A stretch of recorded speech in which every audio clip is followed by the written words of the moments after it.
శ్రీమాత్రే నమః. నమస్తే అండి. ఎలా ఉన్నారండి? అంతా బాగున్నారా? నేను కూడా బాగున్నానండి. పొద్దుటి వరలక్ష్మి వ్రతం చక్కగా పూర్తయింది. చాలా బాగా జరిగింది. అయితే పొట్టి చీర కట్టలేదు అమ్మకని బాధ కలిగింది అనుకోండి. మరి నేను లక్ష్మీదేవిని పూజించుకుంటాను కదండి. మట్టి విగ్రహం అమ్మవారినే. ఆవిడకి ఎప్పుడు చీర కట్టి పూజించుకుంటాను. పొట్టి చీర కడతాను. ఈ సంవత్సరం అయితే కొనలేదు. నార్మల్ చీరలు కొన్నాము. ఆవిడ కడితే బాగోదని అయితే కట్టలేదు. అదొకటే కొంచెం వెలుతుగానే అన్నీ నిండుగా అందంగా సంతోషంగా జరిగినాయండి. అయితే సాయంకాలం దీపారాధన కూడా పూర్తయింది. దీపారాధన అయిన తర్వాత కలసకి మీద చెయ్యేసేసి చక్కగా కదిపేసామనుకోండి, దీపారాధన కొండెక్కాక అన్నీ సర్దేసుకోవచ్చు మనం. చాలామంది ఏం చెబుతున్నారంటే అలా కాదండి, శుక్రవారం కదా తీయకూడదు, మరి రేపు ఈవేళ కూడా సాయంత్రం పూజ చేసి రేపు కూడా పూజ చేసి రేపు 2 రోజు తీయకూడదు, 3వ రోజు తీయాలి, ఏవేవో చెబుతున్నారండి. పూర్వం ఇలా చేసేవారు కాదు.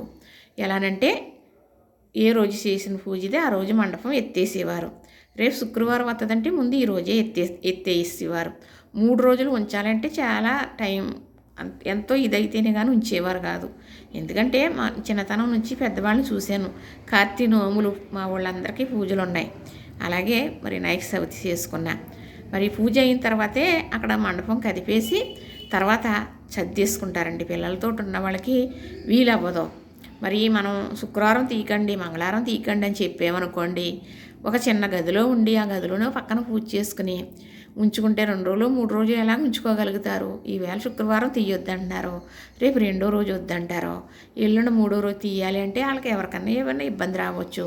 అయినా ఒక గదిలోని ఒక గది వసారిలో ఉన్నారనుకోండి, అక్కడే తినాలి, అక్కడే పడుకోవాలంటే దేవుని తీయకుండా ఎలా కుదురుతుందండి? లేదు. మనం ఏ రోజు చేసుకున్నదే ఆ రోజు తప్పకుండా కదిపేయచ్చు. సాయంకాలం కూడా దీపారాధన చేసుకుని తర్వాత దీపారాధన టైం అయ్యాక మనం కదిపేసుకోవచ్చండి. పూర్వం అలా చేసేవారు. ఇప్పుడు ఒకరు ఒకటే అందరూ గురువరిలే అయిపోయారు అనుకోండి. చెబుతున్నారు, ఎవరు చెప్పింది వినాలో ఏం చేయాలో తెలకుండా ప్రజలు ఉంటున్నాం అనుకోండి. మరి చక్కగా ఈరోజు ఇలాగా గొట్టెక్కిందండి. నేనైతే దీపారాధన చేసేసాను. ఇప్పుడు మరి అమ్మవారికి కూడా బెల్లముక్క నైవేద్యం పెట్టుకున్నాను. మరి సాయంకాలం ఈ దీపం కొండెక్కిన తర్వాత 8 అయినా పర్వాలేదు, చక్కగా సర్దేసుకోవచ్చండి. దీనికి కూడా రాత్రి సర్దకూడదు, పొద్దుట సర్దకూడదని అని అనుకోవలసిన పని లేదు. పూర్వం పెద్దలు చేసేవారు, నాకు తెలుసు కాబట్టి నేను అలాగే చేసుకుంటాను. ఎవరిష్టం వాళ్ళదనుకోండి. చక్కగా మరి ఇలాగైతే చేసుకున్నానండి. చూశారు కదా, నచ్చింది కదా. ఇంతేనండి. ఇప్పుడు అమ్మవారికి పూజ చేసుకునేటప్పుడు ఆ కలశకి దగ్గర చక్కగా ఒక తమలపాకు వేసి ఆ తమలపాకు మీద అమ్మా అని వినయంగా ఆవిడ పాదాలకు చేస్తున్నట్లుగా కుంకుమతో పూజ చేసుకోవాలి. ఇలాంటి పూజ అప్పుడు కానీ మరి ఉత్తప్పుడు చెప్పటం అయితే అవ్వట్లేదండి, చెబుదాం అనుకుంటున్నాను. మరి పూజను చూపిస్తూ మీకు చెబుతున్నాను. అలా చేయాలి. దీపారాధన దేవుడికి చాలా దూరంగానే ఉంచాలి. ఎందుకంటే మనం దగ్గరగా కూర్చుంటే దీపారాధన ఉందని మనకు చీర కొంగంటుకుంటుందనో లేకపోతే వేడి ముఖం మీదకి వస్తుందనో మనం అనుకుంటాం కదా. అలాగే మరి దేవుడికి కూడా వేడి తగులుతుంది కదండి. అమ్మవారికి కూడా ఆవిడ ఉన్నారు అనే భావంతో, అయ్యవారు ఉన్నారనే భావంతో చేస్తేనే కదా అలా పాటిస్తాము. ఒక్కొక్కరు ఉన్నారనుకోండి, మరి ఇక్కడ మాకు దుర్గమ్మ తల్లి గుళ్ళో పౌర్ణమి పూజ జరుగుతుంది. అక్కడ పూజ జరిగినప్పుడు మరి అందరూ ఏం చేస్తారంటే అదేండి వినాయకుడి పూజ అయిన తర్వాత దీపారాధన ఇంకా కొండెక్కదు కాబట్టి పట్టుకెళ్ళి అక్కడ అమ్మవారి చుట్టూ పెట్టేస్తారు. మరి ముట్టుకుంటే మనకి విగ్రహం సుర్రుమని కాలిపోతుంది. నవదుర్గలు ఉంటారన్నమాట అండి. వేప చెట్టు మీద వెలిసింది. ఆ వేప చెట్టు చుట్టూ నవదుర్గలు కట్టించి పూజిస్తారన్నమాట. అయితే ఎంతమందికి చెప్పినా అమ్మ మనకి ఎలాగ వేడి తగులుతుంది, అలాగే అమ్మవారి వేడెక్కిపోతుంది, అమ్మవారికి వేడి తగులుతుంది, ఎవ్వరు వినరండి. పసుపులు కుంకాలను ఆ విగ్రహాల మీద నుంచి పోసేస్తూ ఉంటారు. ఇప్పుడు అదే కనుక పట్టుకొచ్చి మన మీద ఎవరన్నా ఇలాగ పసుపు కుంకుమే కాదు, ఇక అన్ని నీళ్ళు వేసినా కొళ్ళు కనపట్టలేదని తాసిపెట్టి కొట్టేస్తాం మనం కదా. అంటే అమ్మవారు ఉన్నారు అక్కడ, అలా చేయకూడదని భయభక్తులతో చెయ్యాలి. కానీ విగ్రహమే కదా నన్ను ఏం చేస్తుంది అనే కదా ఉన్నారని నమ్మకం ఉంటే అలా మూర్ఖత్వంగా చేస్తారంటారా? పసుపు కుంకుమ ఒక తవలపాకు వేసుకుని ఆ తవలపాకు మీద ఆవిడ పాదాల దగ్గర చేయాలి. పసుపు కుంకుమ కొంచెం కుంకుమతో చేయాలి. ఎందుకంటే మన కుంకుమ తరిగిపోతుంది అని వారు పెద్దలు. ఎందుకంటే ఎక్కువ చేసారనుకోండి అక్కడ నిండిపోద్ది. అటు ఇటు కాళ్ళ ఎళ్ళ అయిపోతుంది. దేవుడి గుళ్ళో అయినా కదా, అందుకుని కొంచెం కొంచెంతో చేయాలి. మరి తొక్కేది కాదు కదండి, మంగళకరమైంది కదా కుంకుమ అంటేనే. ఈ పెద్దలు వచ్చి కొంతమంది చెబుతున్నారండి, వినేవాళ్ళు తక్కువ. అలా వినయంగా చేయాలి దీపారాధన. మనం మందిరంలో అయినా మరి పూజ గది అయినా కూడా దేవుడికి దగ్గరగా పెట్టకూడదు. దీపారాధన కొండెక్కిన తర్వాత అప్పుడు మనం తలుపు దగ్గరికి వేయాలి.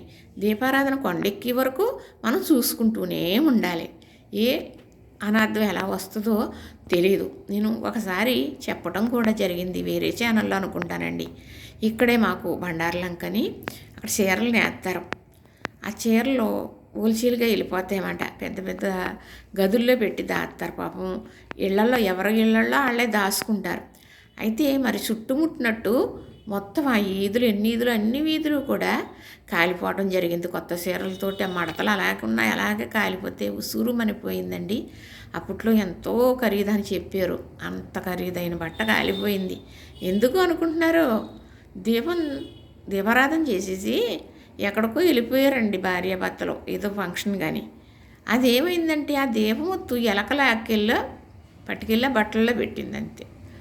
చూసుకోండి, మరి ఆ బట్టలు కూడా కొత్త బట్టలు మరి ఎలకలు కొట్టియో కాదో తెలియదు, కానీ అది వాళ్ళొక్కలతోటి అవ్వలేదు, మొత్తం ఎన్నో వీధులండి, మొత్తం తగిలిడిపోయింది. చాలా ప్రమాదాలు జరుగుతాయి. పూర్వం అనేవారు ఎలక ఈడ్చుకెళ్ళిపోద్ది ఒత్తు దీపారాధన కొండెక్కిదాకా చూడాలని పెద్దలు చెప్పడం నాకు తెలుసండి. ఇప్పుడు అని మాట్లాడుతున్నారు. ఎలక వచ్చి పట్టుకెళ్తుంది, ఒత్తు ప్రమాదం జరుగుతుందనే కాదు, ఏమో అనుకోకుండా అది ఒక్కొక్కసారి మంట వస్తుంది. మనం దీపారాధన పెట్టింది ఒత్తులన్నీ కలిసిపోయి మంట కింద వస్తుంది. మందిరం అనుకోండి, లేదా అంటుకునే వస్తువులు ఏమన్నా ఉన్నా మన తరం కాదు కదా, అలాగా కాలిపోయి పాడైపోయి వాళ్ళు చాలామంది ఉన్నారండి. చాలా బాధ కలిగి దేవుడికి దగ్గర ఇలా జరిగింది ఏంటని చాలామందిని అడిగిన వాళ్ళు కూడా ఉన్నారు. కాబట్టి చాలా జాగ్రత్తగా పూజ అయిన తర్వాత మనకు పొయ్యి దగ్గర ఉంటే మనకు ఎలా కాలుతుంది అని మనం ఎంత జాగ్రత్తగా వంట చేస్తామో అలాగే దేవుడి దగ్గర కూడా దేవుడికి వేడి తగలకూడదని, మళ్ళీ ఇలాంటి జరగకూడదని అన్ని శ్రద్ధలు తీసుకుని పూజ అనేది చేసుకోవాలి. చక్కగా మరి చూసుకుంటూ ఉండాలి. నాకు దీపారాధన కొండెక్కిన స్మెల్ వచ్చేస్తుందండి, ఒత్తుకొని అయ్యేటప్పటికి ఆ దీపారాధన కొండెక్కింది అనుకుంటాను. అప్పుడు వచ్చి తలుపు జారేస్తానండి, చక్కగా నీట్గా అలా ఉంటుందన్నమాట.